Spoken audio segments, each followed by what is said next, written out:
Bonsoir à tous et à la une de ce JT. Côte à côte mais pas main dans la main. La CGT, rejointe par des gilets jaunes, a manifesté aujourd'hui à Mulhouse et Strasbourg avec pour mot d'ordre défense du service et de l'emploi public, mais aussi augmentation du pouvoir d'achat. Nous vous proposerons ensuite un zoom sur le paradis des sources. Le cabaret de Soultzmat fête ses 10 ans. L'occasion de lever un coin de rideau sur les coulisses d'un spectacle. Et puis la fameuse œuvre déchiquetée de l'artiste Banksy, exposée pour la première fois depuis sa vente aux enchères.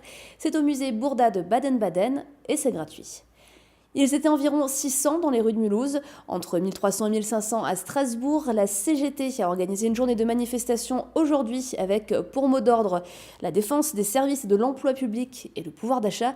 Mais dans le contexte de mobilisation du mouvement des Gilets jaunes depuis plusieurs mois, reste-t-il une place pour la contestation sociale des syndicats?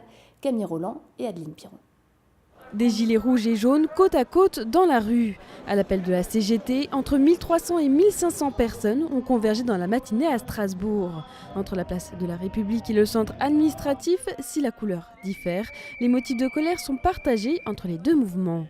On se positionne avec, tout simplement parce qu'on a un certain nombre de revendications qui sont les mêmes, les salaires, enfin tout ce qui regarde le pouvoir d'achat.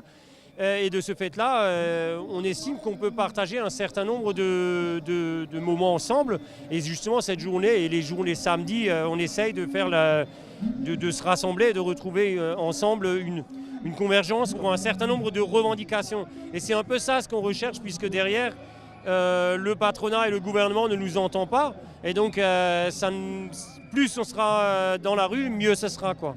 Dans le cortège, les revendications communes sont nombreuses. Partage des richesses, augmentation des salaires, hausse des pensions de retraite et justice fiscale. Moi je regarde avec sympathie ce que font les Gilets jaunes parce qu'ils disent tout haut finalement ce que la France du travail pense tout bas, à savoir on veut de la dignité et de la justice sociale.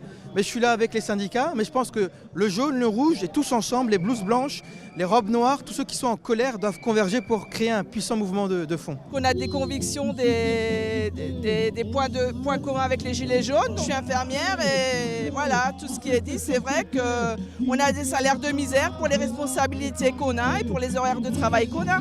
C'est toujours les mêmes qui s'enrichissent et c'est les mêmes qui galèrent. Donc c'est pour moi le premier grand point commun important. Si la convergence des luttes se fait sur certains points, les désaccords demeurent entre CGT et Gilets jaunes et ces derniers tiennent à marquer leurs différences avec leurs propres revendications, comme le référendum d'initiative citoyenne. Les Gilets jaunes est un mouvement citoyen qui naît de la rue. Nous, on n'est pas syndiqués, on est apolitique. Nous avons nos propres revendications. Donc la CGT nous a demandé de venir à côté. On veut bien, mais pas la main dans la main, parce que nous avons notre propre revendication. C'est un mouvement Gilets jaunes qui prend de l'ampleur. La CGT l'a vu, que les Gilets jaunes au niveau national prennent de l'ampleur. Donc ils nous ont demandé gentiment de venir et on est là. Côte à côte, mais pas main dans la main, les deux mouvements espèrent se faire entendre davantage par le gouvernement. Une prochaine mobilisation est annoncée par la CGT pour la mi-mars. Au revoir la semaine de 4 jours et demi dans les écoles strasbourgeoises. Ce scénario défendu par la municipalité n'a pas tenu face au mécontentement de la plupart des parents et enseignants. Le maire Roland Ries a donc annoncé hier soir le retour aux 4 jours pour la rentrée prochaine. Plus d'explications avec Camille Roland.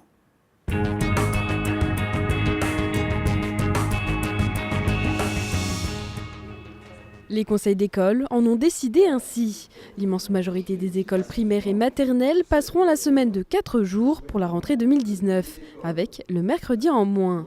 Après des mois de consultation et des questionnaires, la proposition de la ville n'a été soutenue que par 11 des 108 écoles strasbourgeoises. Alors, pour apaiser la situation, la municipalité accepte ce nouveau scénario. La concertation que j'avais engagée sur de longs mois a abouti à un résultat différent puisque nous étions sur 5 demi-journées, 5 matins et 3 après-midi et une après-midi pour les activités périscolaires. Une petite majorité s'était dégagée dans cette direction-là, mais dans les conseils d'école, qui est un passage obligé, moi je n'aimais qu'un avis, à vrai dire, ça n'a pas eu du tout ce résultat-là. J'en prends acte. Je pense que c'était une bonne solution ce qu'on avait proposé, dans l'intérêt des enfants, parce qu'on sait qu'il la capacité d'attention de l'enfant est plus forte le matin que l'après-midi. Mais enfin, je suis un démocrate et j'accepte des opinions différentes lorsqu'elles sont majoritaires. Un scénario qui satisfait largement les enseignants, la plupart étant favorables à ce retour à 4 jours. Il sera mis en place dès la prochaine rentrée. Nous passerons à la rentrée prochaine aux 4 jours, soit à raison de 6 heures d'enseignement par jour, soit à raison de 5h45 par jour, selon, en effet, encore une fois, les conseils d'école qui seront saisis à ce sujet. Mais le principe est en effet de repasser à 4 jours en accueillant tous les enfants dont les familles souhaitent qu'ils soient accueillis le mercredi matin et en proposant, et nous y travaillerons, un accompagnement au devoir le mercredi matin. Avec ce choix, les activités périscolaires proposées aux écoliers de Strasbourg, à raison d'1h30 par semaine, vont ainsi disparaître. Mais la municipalité souhaite garder une solution d'accueil dans les quartiers prioritaires de la ville. En passant aux 4 jours, l'État supprime son aide, qui est quand même de 1,2 million par an pour la ville de Strasbourg. Il nous paraîtrait bien dommage de les supprimer, toutes ces activités qui sont vraiment un réel bénéfice pour les enfants. Nous les maintiendrons donc dans les zones d'éducation prioritaire. Reste encore à choisir les horaires de fin de journée et le nombre de semaines de classe qui pourrait être de 36 ou 37 semaines. Les conseils d'école se réuniront à nouveau début mars pour se prononcer. L'image de ce tableau qui s'autodétruit en pleine vente aux enchères avait fait le tour du monde. L'œuvre du street artiste Banksy est désormais visible. C'est depuis ce matin à Baden-Baden, au musée Bourda, qui abrite une riche collection d'art moderne et contemporain. C'est la première fois que cette œuvre est exposée au grand public et c'est gratuit. Adeline Perron et Fanny Kunz.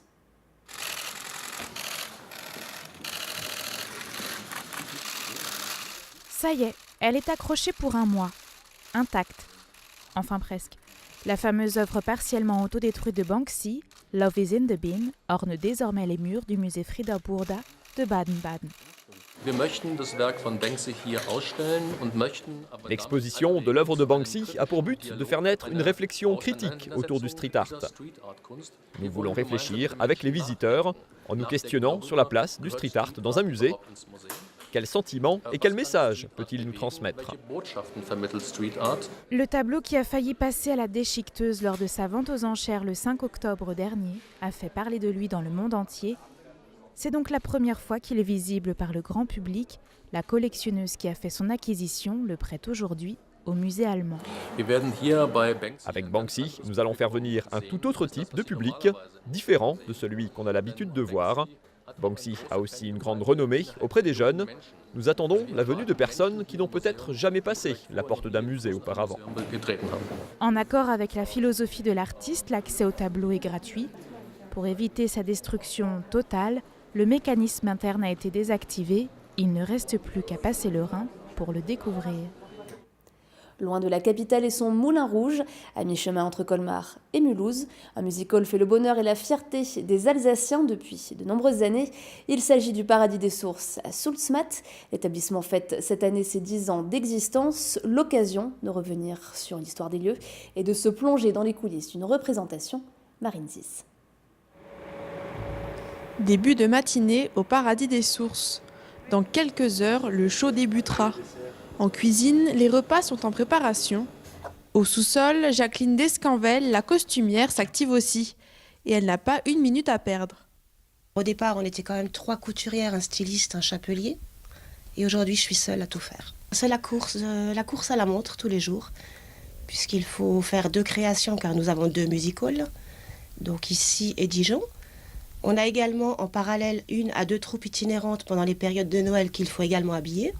Et en parallèle de tout ça, il y a l'entretien de ce qui tourne, donc lavage, repassage, réparation. Et ça, c'est 2 jours sûrs dans la semaine. Jacqueline Descanvel crée et entretient environ 120 costumes chaque année. Cela fait une sacrée dose d'imagination depuis la première revue du Paradis des Sources. Marie-Josée Belzung, la propriétaire des lieux, se souvient justement de cette première revue en décembre 2008. La première revue était vraiment très très belle. On l'a gardée, je crois, 2 ans.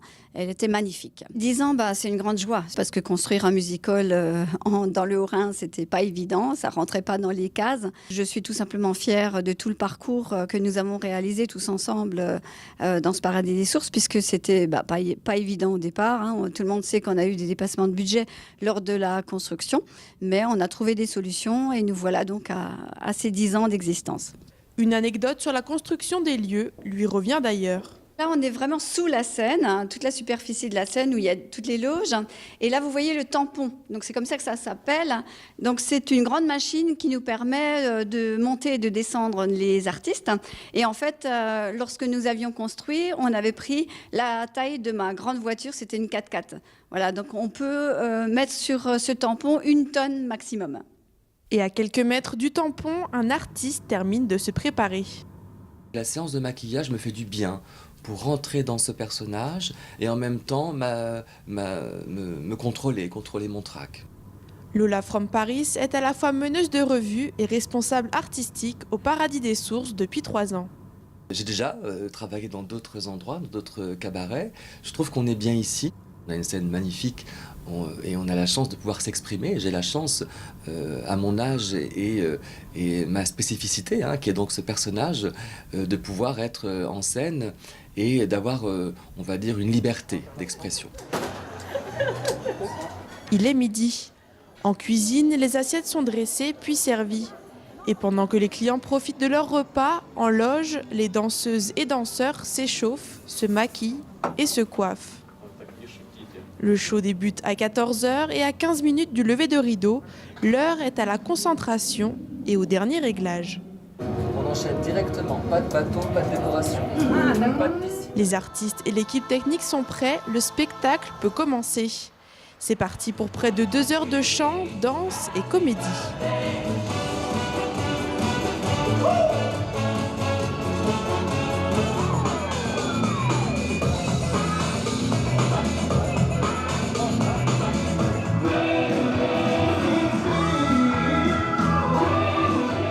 Le Paradis des Sources fait rêver de nombreux visiteurs chaque année.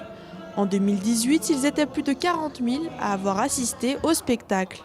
Je suis venue tout au début de la création du Paradis des Sources. Ils se sont bien améliorés au niveau des costumes, au niveau des artistes. Et je suis agréablement surprise aujourd'hui de voir le spectacle actuel par rapport à ce qui avait été donc, les tout débuts de la maison. On mange très bien. Et puis surtout, le spectacle, il est magique. Les clients repartiront en fin d'après-midi avec pour la plupart des étoiles plein les yeux. Juste le temps pour les artistes de se poser avant d'enchaîner avec la représentation suivante en début de soirée.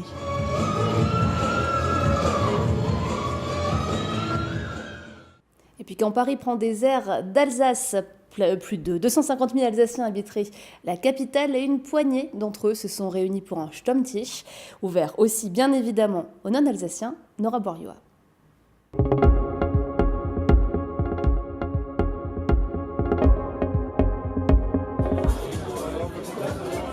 C'est un Stammtisch d'une nouvelle génération. Les fondamentaux sont là, un lieu convivial, des Alsaciens souriants, du vin, des bières et des tartes flambées. Mais il se fait au son d'un DJ. L'objectif, c'est de réunir les Alsaciens sur des événements plutôt festifs, avec pour objectif de promouvoir en fait toute la culture alsacienne au travers de sa gastronomie et de tout un tas de choses. Ce soir, on reçoit un groupe de musique qui est alsacien aussi, qui est composé d'Alsaciens. Après plus d'1 an d'absence, l'association Stammtisch Paris a repris l'organisation de ces rendez-vous. L'objectif, se retrouver entre jeunes Alsaciens, souvent arrivés dans la capitale pour les études ou le travail. Je pense que l'Alsace, en soi, on est une identité très forte. Et en plus de ça, d'être dans un esprit d'entreprise où on commence à peine, on n'a pas forcément des personnes du même âge que nous. C'est un peu compliqué de se faire des connaissances, donc là, de pouvoir se retrouver et d'avoir des choses en commun, c'est plutôt sympa. Disons pour être là entre amis dans une ambiance alsacienne. Et on ne trouve pas d'amer à Paris, on ne trouve pas forcément de bonnes tartes flambées. Et puis c'est pouvoir se retrouver entre amis alsaciens et puis des amis alsaciens qu'on ne va pas pouvoir trouver partout. Voilà. Exactement, c'est pour retrouver une bonne ambiance, des bons produits. Puis voilà, pour faire la fête. L'association envisage maintenant l'organisation d'événements tous les trimestres et même des cours d'alsacien où tous sont bienvenus, même les non-alsaciens. RGDS, partenaire des Alsaciens qui s'engagent. Et place à l'image du jour, elle est signée Fanny Kunz. Descendre un volcan en VTT sur des notes de heavy metal, ça ne vous viendrait sans doute pas à l'esprit. Pour l'ancien champion du monde alsacien de VTT enduro, Jérôme Clemens, c'est chose faite. Comme à son habitude, il nous livre une vidéo de descente extrême, mais accompagnée cette fois par la chanson Stranded de ses amis du groupe français Gojira. On vous laisse profiter de ces quelques images sombres, mais à couper le souffle.